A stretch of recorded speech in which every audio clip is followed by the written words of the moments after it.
지금 우리 토요일에 지금 한 달, 두 달 가까이 주식 공부 많이 했잖아요. 오늘은 기출문제, 연습문제 하나 해보려고 하고, 이거를 풀어본다는 건 사실 제가 별로 좋아하는 표현은 아닌데, 기법을 이렇게 설명드리는 걸 수도 있겠죠.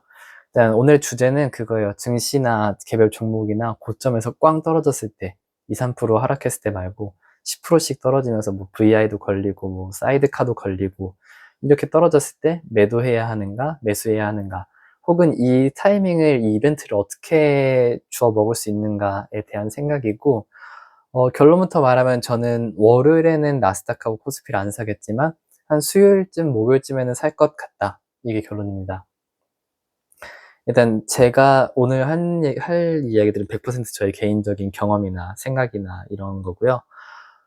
저는 첫 꽝 떨어지는 거를 이 변곡점의 확정이라고 생각하거든요. 그러니까 얘가 뭐 10만 원에서 15만 원까지 왔는지, 10만 원에서 뭐 100만 원까지 갔는지, 20만 원짜리가 30만 원까지 왔는지, 뭐 이런 거는 잘 모르겠고, 거래량 크게 터지고 뭐 사이드카도 나오고 VI도 나오고 마이너스 10% 이상 떨어졌을 때, 그게 무슨 뜻이냐면, 자, 오케이, 지금까지 올라온 거 잘했고 혹은 떨어진 거 잘했는데, 이제부터는 이게 주식이 더 갈지 아니면 반등 좀 주고 떨어질지를 판단하는 그 자리다 라는 생각을 해요. 실제로도 뭐 그랬었던 것 같고, 그랬을 때 결과적으로 돌아보니까 더 상승을 했다. 그러면은 뭐 그냥 뭐 싸게 사신 분들 축하드리고 저도 달라붙을 수도 있는 거고, 결과적으로 하락을 했다 하면은 이건 저는 뭐 한 5년 동안 10년 동안 물려있을 수 있던 거 잘 피했다라는 건데, 네, 쉽게 예시를 보면 그런 거예요.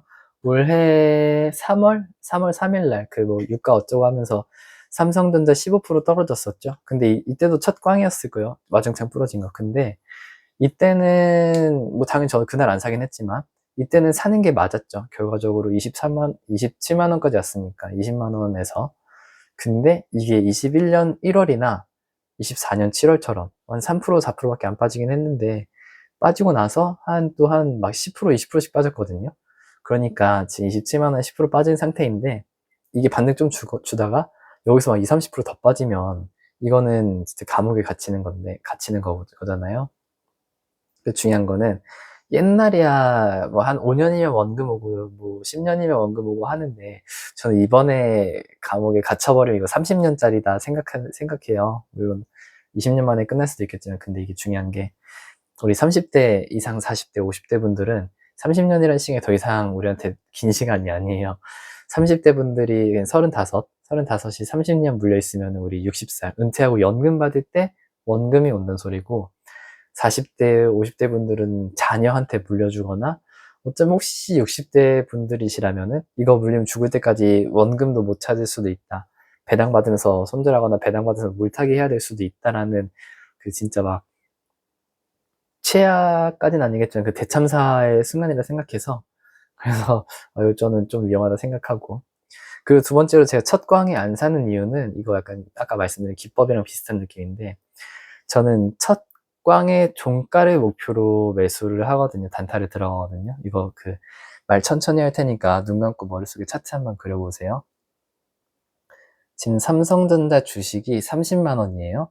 10% 떨어져서 27만 원 됐죠. 그러면 저는 25만 원에 사든 23만 원에 사든 20만 원에 사든 목표가가 27만 원을 목표로 이제 단타에 들어가는 거예요. 자, 그래서 당연히 더 싸게 사면 싸게 살수록 좋겠죠. 그리고 실제로는 26만 원 이렇게 좀 덜 먹고 팔 것 같긴 한데, 이게 그러니까 당연히 왔을 때 사서, 더 내려왔을 때 사서 제가 원했던 그 자리에 팔면 좋은데, 안 주고 갈 수도 있어요. 그러면 안 주고 가면은 뭐 잘했다 축하한다 하면서 그냥 달라붙는 거고, 아니 달라붙는 붙었던 사람도 축하해 주는 거고. 저는 이게 약간 되게 명확하잖아요.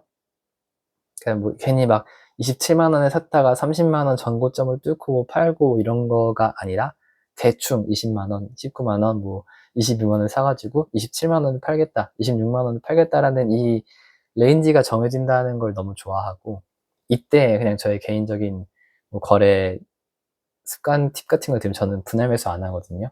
그러니까 이것도 약간 아까 첫 번째 얘기했던 거랑 비슷한 건데, 이미 30만 원짜리가 27만 원까지 왔고, 25만 원, 20만 원 어디까지 떨어질지 모르는데, 분할 매수 막 25만 원, 24만 원 이렇게 한다는 거는 떨어지는 칼날에 손을 들이대고 있는 거고, 이게 이미 오른손 다 배어 있는데 왼손까지 듣겠다 하면 이거는 그 반등해도 내 본절도 안 오는 그런 대참사 생길 수도 있거든요. 그래서 차라리 저는 한 호가 혹은 뭐 한 대충 그 근처에다가 몰빵을 해놓고 본절이나 약손절, 그러니까 뭐 예를 들어서 30만 원에서 떨어진 27만 원짜리 삼성전자 주식은 대충 한 24만 원에 몰빵을 합니다. 뭐 선물, 주식 선물이 될 수도 있고 현물이 될 수도 있고 뭐 신용매수가 될 수도 있고 24만 원에 몰빵을 하고 23만 원 혹은 뭐 23만 한 5천 원쯤에 손절을 걸어두고 26만 원까지 매도를 하는 그런 거죠. 근데 보시면 되게 간단해요. 간단하고 목표 이런 것도 다 정해져 있어가지고 그렇기 때문에 저는 첫 광에 안 사고 또 세 번째로는 한 2, 3일 정도는 지나야지 이게 해소가 되거든요. 그러니까 뭐 신용 풀매수 해가지고 막 반대매매 전화 온다 이런 사람도 2, 3일 있다가 좀 해소가 되고 뭐 주식 선물 증거금 채워라 혹은 뭐 CFD 이런 온갖 레버리지 쓴 애들이 한 3, 4일 정도는 지켜봐야지 이게 해소가 됩니다. 그래서 저는 그래 너네 걔들 이제 막 이만큼 샀던 애들이 다 판다는 건데 주가 더 떨어지겠지. 저는 매수를 기다리는 입장이고 그래서 저는 3, 4일 정도 소강 상태에서 주식을 사고 그리고 이게 대충 내용 끝인데 사실 저도 이거가 완전한 뭐 법칙, 원칙, 뭐 기법 이렇게 생각하지는 않아요. 저도 실제로 실패도 많이 했고요. 아마 보셨을 거예요. 3천당 저 물려가지고 이게 한 3, 4일 동안 빠지면은 최소한 뭐 그 첫 하락, 두 번째 하락의 반까지는 와야 되는데 뭐 저도 의문이긴 합니다. 시총 1위 기업이 어쩌고 뭐 펀드 자금이 어쩌고 뭐 소송 특허 수익 무슨 뭐 대주주 뭐 블록딜 잘 모르겠고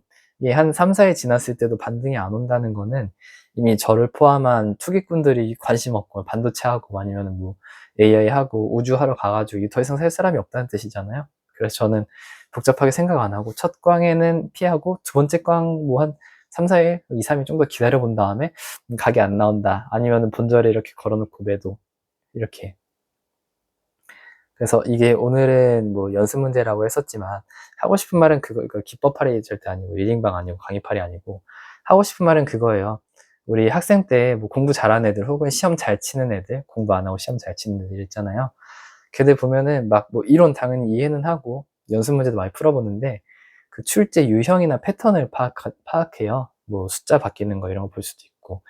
그래서 뭐 냉정하게 말해서 우리가 주식을 막 공부할 필요는 없고 어떻게 됐나를 파악하는 게 제가 생각하는 주식을 공부하는 방법이고 극단적으로는 막 무슨 전쟁 때문에 채권 때문에 뭐 유가 때문에 주식이 떨어졌다 라는 이런 거는 그냥 과정이고 뭐 이러한 결과론적인 패턴 같은 거를 좀 파악하는 게 조금 우리 주식을 공부하는 좀 올바르진 않고 효율적인 방법이 아닐까. 그래서 뭐 뭐였더라? 한문철 TV에서도 그런 거 있었잖아요. 그 후발주자 있었다고. 아파트 같은 데 지나가면은 애기들이 자전거 타고 지나가는데 후발주자가 있으니 무조건 한 명 지나가고 마무리 지나가고 나서 움직여라가 아니라 이렇게 후발주자 한두 명 있으니 조심해라 인 것처럼 무조건 제가 말했던 건 무조건 이틀 뒤 첫 광에는 무조건 안 산다. 첫 광이 한 2%? 첫 광이 한 4%인데 이거 꽝으로 봐야 될까 이런 게 아니라 대충 그쯤, 대충 이쯤 이렇게 생각하시고 또 제가 모르는 혹은 뭐 본인만 알고 있는 꿀 빨고 있는 이런 것들 있으면은 미리미리 한번 연습도 해보고 과거 비슷한 사례도 찾아보고 이게 주식을 공부하는 방법이 아닐까. 연습 문제를 스스로 만들고 스스로 탐구하는 방법들 많잖아요. 비트코인도 있고 삼성전자 하이닉스도 있고 뭐 삼천당도 있고 엔비디아도 있고 그래서 이제 이거는 좀 개인적인 팁인데 이런 연구를 하나의 주제를 갖고 연구를 하거나 생각해 보실 분들이라면은 제가 생각하는 패턴이 반복된다 이런 것들은 보통 금액이나 가격보다는 시간에 조금 더 이렇게 맞았던 것 같거든요. 그러니까 예를 들어서 뭐 외국인이 30조를 팔았다 보다는 외국인이 오영업일 일주일 내내 팔았다. 혹은 어떤 주식 종목이 고점 대비 23.6% 떨어졌다가 아니라 고점 대비 한 3일 정도 빠졌다. 4일 정도 빠졌다. 뭐 이런 느낌으로 그러니까 금액이나 그 주가도 중요하지만 그 시간이 조금 더 영향이 있는 것 같더라 라고 그냥 개인적인 생각이 있어요. 그래서 뭐 사실 이거 말고도 할 얘기도 되게 많은 것 같은데 일단은 토요일날 정주행하는 컨텐츠로는 How to Study 트레이딩, 그러니까 우리가 주식 공부 혹은 트레이딩에 대한 공부를 어떻게 하는지에 대한 생각입니다. 많이 버세요.